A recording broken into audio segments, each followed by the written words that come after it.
Nous allons aborder le signe du Verseau avec le cycle de l'eau. Symbolisant les eaux dormantes des étangs, à peine remuées par une brise légère, toute la vie évolue à partir du signe du Cancer. Gouverné exotériquement par la Lune et par Vénus, régent du premier décan sur la voie de l'allée, le Cancer est le signe des instincts propres au règne animal, essentiellement mis en mouvement par le besoin de sécurité. Sur la voie de l'allée, le Cancer est le signe de la masse qui ne pense pas, mais qui réagit aux mouvements extérieurs qui bien souvent l'effraient.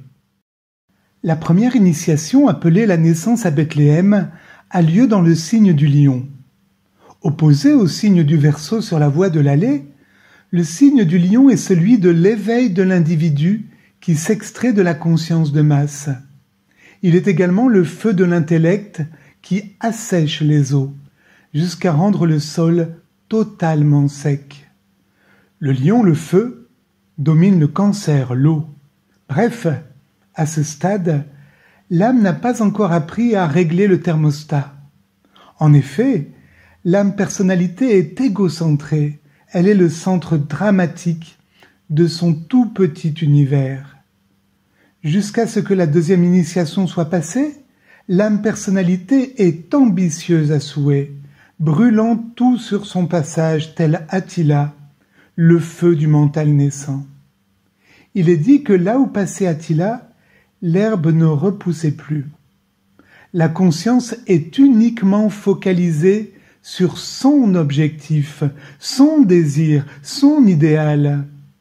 Le soleil en exil en Verseau représente l'ego au service de ses propres intérêts. Saturne, régent exotérique du Verseau sur la voie de l'allée, rive l'âme dans la rocaille du Capricorne, la dureté du règne minéral, la montagne de l'ambition. La matière l'étouffe peu à peu.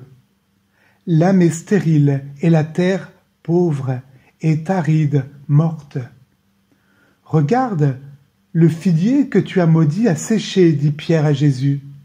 Sur la voie de l'allée, le Verseau est un tyran. Qui es-tu? Tu ne me reconnais pas.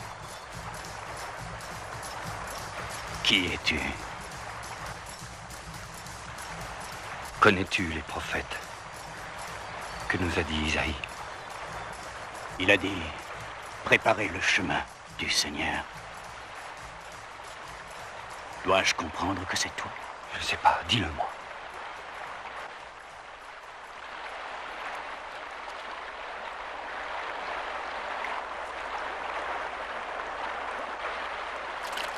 Pourquoi es-tu ici? Pour me faire baptiser. Non, non, je n'ose pas. Si tu es le maître, c'est de toi que je dois recevoir le baptême. Baptise-moi.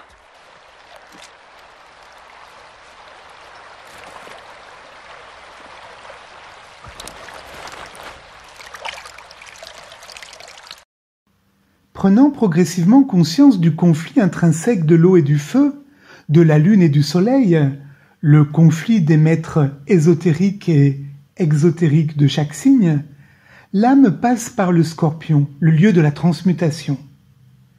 Dans le secret de la Tanor, elle apprend à concilier les deux. La deuxième initiation, le baptême dans le Jourdain, est la réelle entrée sur la voie du retour.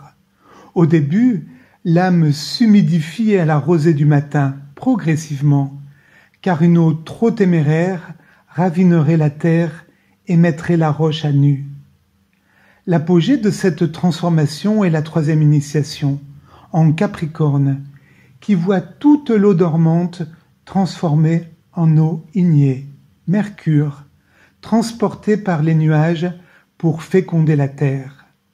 Dans le Capricorne, à l'instar du roseau de la fable de La Fontaine, l'âme a appris à ne pas résister à ce qui est Dieu, Sat, le Ça. Au contraire, elle sait s'adapter librement avec grâce et beauté.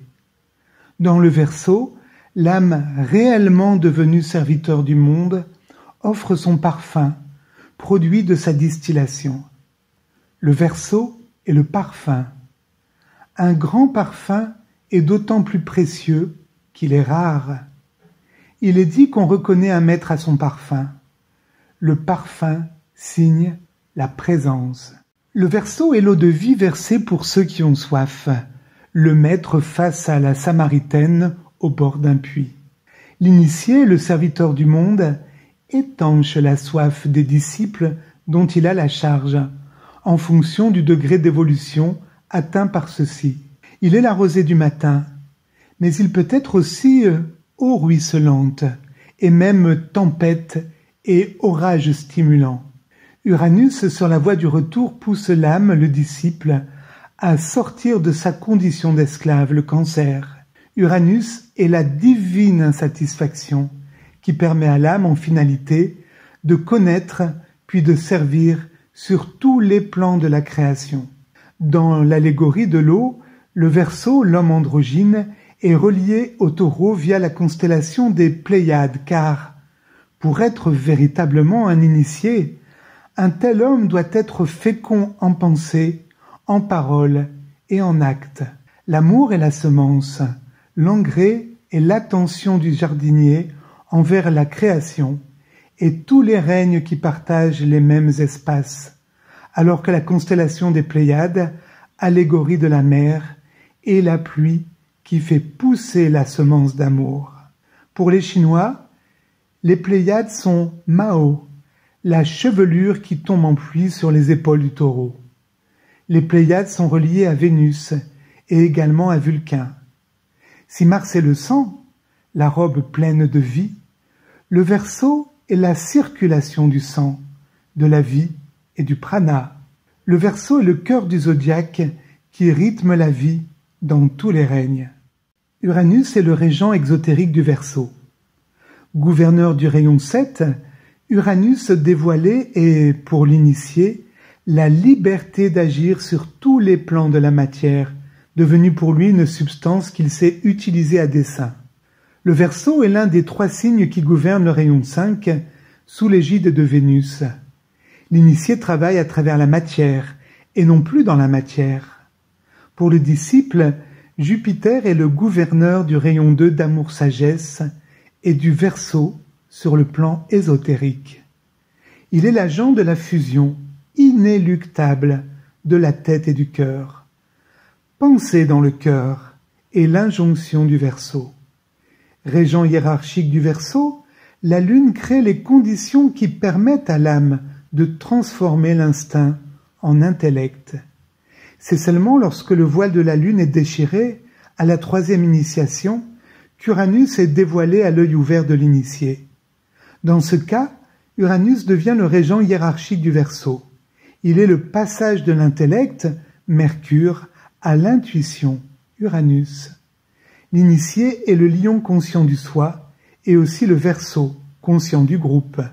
L'initié est à l'atome, ce que la hiérarchie est à la molécule. Vous avez certainement entendu parler de l'ère du Verseau dans laquelle l'humanité entre progressivement. La succession des ères est liée à un phénomène appelé précession des équinoxes. Du fait de l'action cumulée du Soleil et de la Lune sur la Terre, notre planète tourne comme une toupie. Ainsi, son axe de rotation change. Il se décale dans le sens des aiguilles d'une montre, décalant de ce fait l'écliptique dans le même sens. Cet axe se décale d'1 degré tous les 72 ans environ. 72 degrés est l'aspect très ésotérique du quintile. Il forme l'angle entre 2 pointes du pentagramme, le symbole de l'homme debout. 144 degrés est le biquintile, le nombre qui rappelle les 144 000 justes qui seront sauvés dans le livre de la Révélation de Saint Jean. Bien sûr, ce nombre est allégorique. Notre planète Terre, notre mère, change donc régulièrement d'étoile polaire. La direction évolue au cours des âges. Dans quelques milliers d'années, ce seront les étoiles de la constellation de Céphée qui seront successivement les étoiles polaires visibles de la Terre. L'étoile polaire actuelle projetée sur le zodiaque est à 3,50 degrés des Gémeaux sidérales, alors que l'écliptique est décalé à 5,15 des poissons sidérales. Nous sommes dans les eaux saumâtres entre deux ères, celle des poissons qui se termine, la fin du Kali-Yuga, l'âge de Mars, et celle du Verseau qui arrive, le Satya-Yuga, l'ère de la vérité et de l'homme céleste, androgyne. C'est vraiment très symptomatique du Kali-Yuga de considérer Mars comme le dieu de la guerre, alors que Mars est la robe de gloire, transmetteur de vie, à l'image du sang pour le corps physique. Cela dénote bien le fonctionnement mental et intellectuel de la race aryenne, dont l'hégémonie baissera progressivement, au profit de la nouvelle race spirituelle qui s'annonce. Les périodes de transition entre deux ères sont toujours délicates, car ce qui est ancien résiste, alors que ce qui arrive cherche à s'imposer. La période que nous vivons est celle de la séparation des brebis et des boucs, relatée dans le livre de Saint Jean. Les boucs sont l'allégorie de la relation du lion et du scorpion sur la voie de l'allée, les conflits du mental qui cherchent à s'imposer, conflits entre le bien et le mal, tels qu'ils apparaissent à la conscience de la personnalité encore dominée par le corps de désir. L'éveil du fils Isaac est conditionné par l'obéissance au culte, le sacrifice du bouc. Ainsi naît la brebis, maître des 12 signes du zodiaque. Le Verseau libère la Vierge de son fardeau. L'étoile principale de la constellation Aquarius est Sad al-Sud, en arabe, la chanceuse des chanceuses. Pour les Chinois, elle est Xu, le vide. Le sang chargé en oxygène est propulsé de l'oreillette gauche vers le ventricule gauche, alors relâché et vide, symbole de l'absence de désir. C'est la valvulve mitrale qui gère ce passage du sang et qui empêche le reflux de sang vers l'oreillette lors de la contraction du ventricule qui expulse le sang dans l'aorte. Les grandes lois se retrouvent à tous les étages de la création. Métaphoriquement, l'amour est sans retour. La constellation du Verseau est en relation avec celle du Poisson austral. Les anciens l'ont imagée par un poisson, gueule ouverte vers le ciel. Cette représentation évoque la mitre de l'évêque, considéré comme le successeur des apôtres, le docteur de la foi, chargé de l'enseigner et de la transmettre avec fidélité. L'arcane du pape en est l'allégorie, lui qui est coiffé d'une tiare, la couronne symbole de royauté.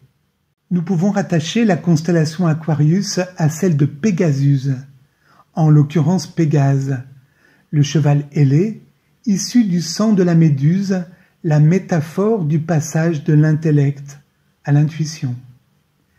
Pégasus est formé d'un grand carré très reconnaissable, un repère majeur dans la voûte étoilée, d'autant plus que ce carré est vide, dépourvu d'étoiles visibles à l'œil nu. En voilà une allégorie. Le nakshatra qui correspond à cette constellation est Purvabhadra, dont le mot-clé est « réunir ». C'est Pégase qui réunit Persée et Andromède, le féminin et le masculin, la terre et le ciel.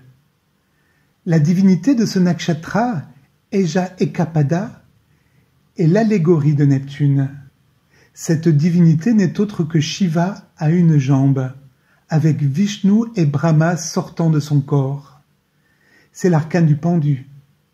Seul un retournement permet d'avoir accès à la vérité, à l'instar, entre autres, d'Odin qui, pendu à un arbre, eut la révélation des runes. Le premier décan du Verseau sur la voie de l'allée est gouverné par Vénus, alors que le premier décan sur la voie du retour est gouverné par Saturne. Comme pour le Taureau, l'union des deux donne naissance à Mercure, octave inférieure d'Uranus, en tant que révélation de la vérité. La révélation concerne le plan atmique et la 5e initiation.